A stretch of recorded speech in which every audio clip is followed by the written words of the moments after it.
Welcome to shops of blessing. దేవుని కృపలో భద్రపరచబడి నూతన దినములో ప్రవేశించాం. ఈనాటి దేవుని వాగ్దానం. అంధకారము నీకు మధ్యాహ్నము వలె ఉండును. Your night will become like the noon day. యెషయా గ్రంథం 58వ అధ్యాయం 10వ వచనం. Praise God. ఈ నూతన దినములో దేవుడు మీ కొరకు సిద్ధపరిచిన ప్రతి దీవెన ఆకాశపు వాకిళ్ళు విప్పి మీ మీద కుమ్మరించునుగాక. మరి ఒక నూతన దినాన్ని ఆరంభిస్తున్న నేపథ్యములో ప్రేమ కలిగిన వాగ్దానము ద్వారా దేవుడు మనల్ని దర్శిస్తూ ఉన్నాడు. మనలో చాలామందికి చీకటి అంటే భయం. సజావుగా సాగిపోతున్న పనులు కావచ్చు, ప్రయాణం కావచ్చు, చీకటి చాలా డిస్టర్బ్ చేస్తుంది. ఒక్క నిమిషం కరెంటు పోయినా మనం చాలా ఇబ్బంది పడిపోతాం. పనులన్నీ స్తంభించిపోతాయి. అందుకే మన జీవన ప్రయాణంలో కూడా అకస్మాత్తుగా ఊహించని సంఘటన జరిగినప్పుడు, దెబ్బ మీద దెబ్బ మన మీద పడినప్పుడు, వెలిగే ఆశలు, ఆశయాలు, మనం ప్రయాణించే మార్గం సమస్తం స్తంభించిపోతాయి ఒక్కొక్కసారి.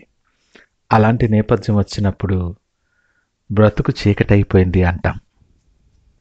కృంగిన కూలిన నేపథ్యం నుండి నెమ్మదిగా కోలుకుంటున్నప్పుడు, మరోసారి మనము దెబ్బతిన్నప్పుడు జీవితం అంధకారం అయిపోయింది అని అనటం కద్దు. చీకటి మనల్ని ఆవరించినప్పుడు మనల్ని మనమే చూసుకోలేం, దేన్ని కూడా చూడలేం. ఒంటరి అయిపోయినట్టు ఉంటుంది.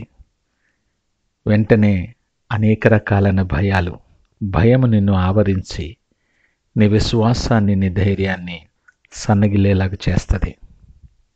ఈ మాటలు వింటున్న ప్రియ దేవుని జనాంగమా, ఒకవేళ ఈ నూతన దినాన్ని ఆరంభిస్తున్న నీవు చీకటి చేత, అంధకారము చేత చుట్టబడి అందులో చిక్కుబడి ఉన్న నేపథ్యం ఉన్నదేమో. నువ్వెంత ప్రయత్నించినా బయటికి రాలేక, వెలుగు చూడాలని ఆశ కలిగి బలహీనపడిపోతూ చాలా నలిగిపోతున్నావేమో. నీ పరిస్థితి ఎరిగిన దేవుడు, నిన్ను చూస్తున్న దేవుడు ఈ ఉదయకాలం నీతోనే మాట్లాడుతున్నాడు. నీ మార్గము మీద వెలుగు ప్రకాశింప చేయగలిగిన సమర్థుడు. చీకటి నీ చుట్టూ ఇక లేకుండా, నీవు చీకటి సంబంధివి కాకుండా నిన్ను వెలుగు సంబంధి వలె మార్చగలిగిన దేవుడు నీతో మాట్లాడుతున్నాడు. ఆయన నీతో పాటు ఉన్నాడు. ఆయన వెలుగు నీ మీద ప్రకాశింప చేయటానికి సిద్ధంగా ఉన్నాడు. భయపడకు, అధైర్యపడకు, ధైర్యము తెచ్చుకో. దేవుని సన్నిధి నీతో ఉన్నప్పుడు, ఆయన మహిమ నీ మీద ప్రకాశించినప్పుడు, నీ చుట్టూ ఉన్న ఎలాంటి చీకటైనా, ఎంత అంధకారమైనా సరే నీకు మధ్యాహ్నము వలె దేవుడు మార్చబోతూ ఉన్నాడు. నీ పరిస్థితులను, నీ మార్గాన్ని, నీ ఆలోచనలను సమస్తాన్ని కూడా ఇక మీదట అంధకార సంబంధమైనవి కాకుండా మధ్యాహ్నము ఎంత వెలుగుగా ఉంటుందో ఆ ప్రకారముగా వాటిని మార్చబోతూ ఉన్నాడు. ఈ గొప్ప దీవెన మనము స్వతంత్రించుకోవాలి అంటే, చీకటిలో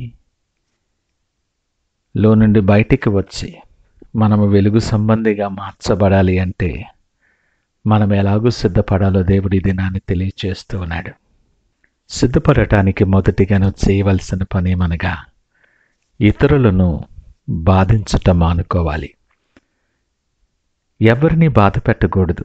మాట ద్వారా కానీ, నీ చేతుల ద్వారా కానీ నొప్పించకూడదు. దేవుడే అంటున్నాడు, హృదయపూర్వకముగా నరులకు విచారమునైనను బాధనైనను కలుగు చేయనటువంటి దేవుడు ఆయన. ఆయన వలె నీవు కూడా ఎవరిని బాధించకూడదు. రెండవదిగా, వేలు పెట్టి చూపి నువ్వు తిరస్కరించకూడదు. దేవుడు నిన్ను ఆశీర్వదించే మంచి స్థానంలో ఉండొచ్చు. నువ్వు నీ పరిస్థితిని బట్టి అతిశయిస్తూ బలహీనులను చూసి, వారి పరిస్థితిని బట్టి, వారున్న స్థితిని బట్టి వారిని వేలు పెట్టి చూపి తిరస్కరించకూడదని దేవుడు మాట్లాడుతున్నాడు. మూడవదిగా, చెడ్డ దానిని బట్టి నువ్వు మాటలాడుట మానేయాలి. చాలాసార్లు చెడు వినటానికి, చెడు మాట్లాడే వారితో సహవాసము చేయటానికి ఇష్టపడతాం. చాలా ఆకర్షిస్తుంది చెడు. దేవునికి దూరంగా జరిగిపోవటానికి, దేవునికి వ్యతిరేకంగా తిరుగుబాటు చేయటానికి ప్రేరేపించబడినప్పుడు ఆ ప్రలోభానికి లోనై ఆకర్షింపబడతావు. పాపపు ఆలోచనలు, దేవునికి వ్యతిరేకమైనటువంటి క్రియలు, ఆ సహవాసమును నువ్వు విడిచిపెట్టాలి. 4వదిగా, నువ్వు ఆశించిన దానిని ఆకలిగొనిన వారికి ఇవ్వాలి. ఆశగా నువ్వు తినాలి అనుకుంటావు, ఆశగా ధరించాలి అనుకుంటావు, ఆశపడి తెప్పించుకుంటావు. కానీ లేఖనం ఏమిటందో తెలిసిన ఉపవాసం గురించి మాట్లాడుతూ, నీ ఆహారాన్ని ఆకలిగొనిన వానికి ఇచ్చుట దేవునికి ఇష్టమైన ఉపవాసము కదా. మరి ఆఖరిగా, శ్రమ పడిన వానిని తృప్తిపరచాలి. కష్టపడిన వానికి, నీ పని వారికి కష్టానికి తగినటువంటి ప్రతిఫలం మనమిచ్చి వారిని తృప్తిపరచాలి. ఈ 5 పనులు మనం చేయగలిగినట్లయితే దేవుడు అంటున్నాడు, అంధకారాన్ని కూడా నీకు మధ్యాహ్నము వలె ఆయన చేయటానికి సిద్ధముగా ఉన్నాడు.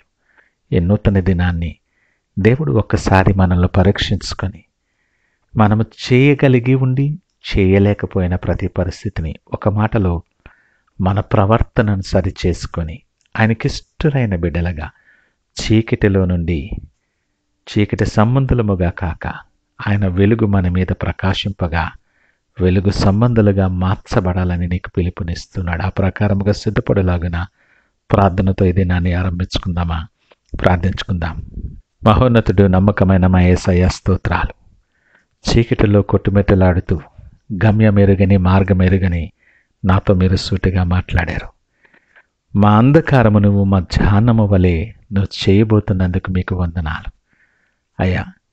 నీవు చెప్పిన రీతిలో ఇతరులను బాధించక, ఎవరిని వేలుబెట్టి తిరస్కరించక, చెడ్డ మాటలు మాట్లాడి చెడు సహవాసములోనికి పోక, ఆశించిన దానిని ఆకలిగొనిన వారికి ఇస్తూ, శ్రమ పడిన వారిని తృప్తిపరిచే క్రియలు మేము చేయగలిగే మనస్సు మాకు అనుగ్రహించి, మీకు ఇష్టమైన రీతిలో మార్చబడటానికి సహాయం దయచేయమని సకల మహిమ ఘనత ప్రభావాలు మీకే ఆరోపిస్తూ యేసు పరిశుద్ధ నామమున అడుగుచున్నాం తండ్రి. ఆమేన్. God bless you.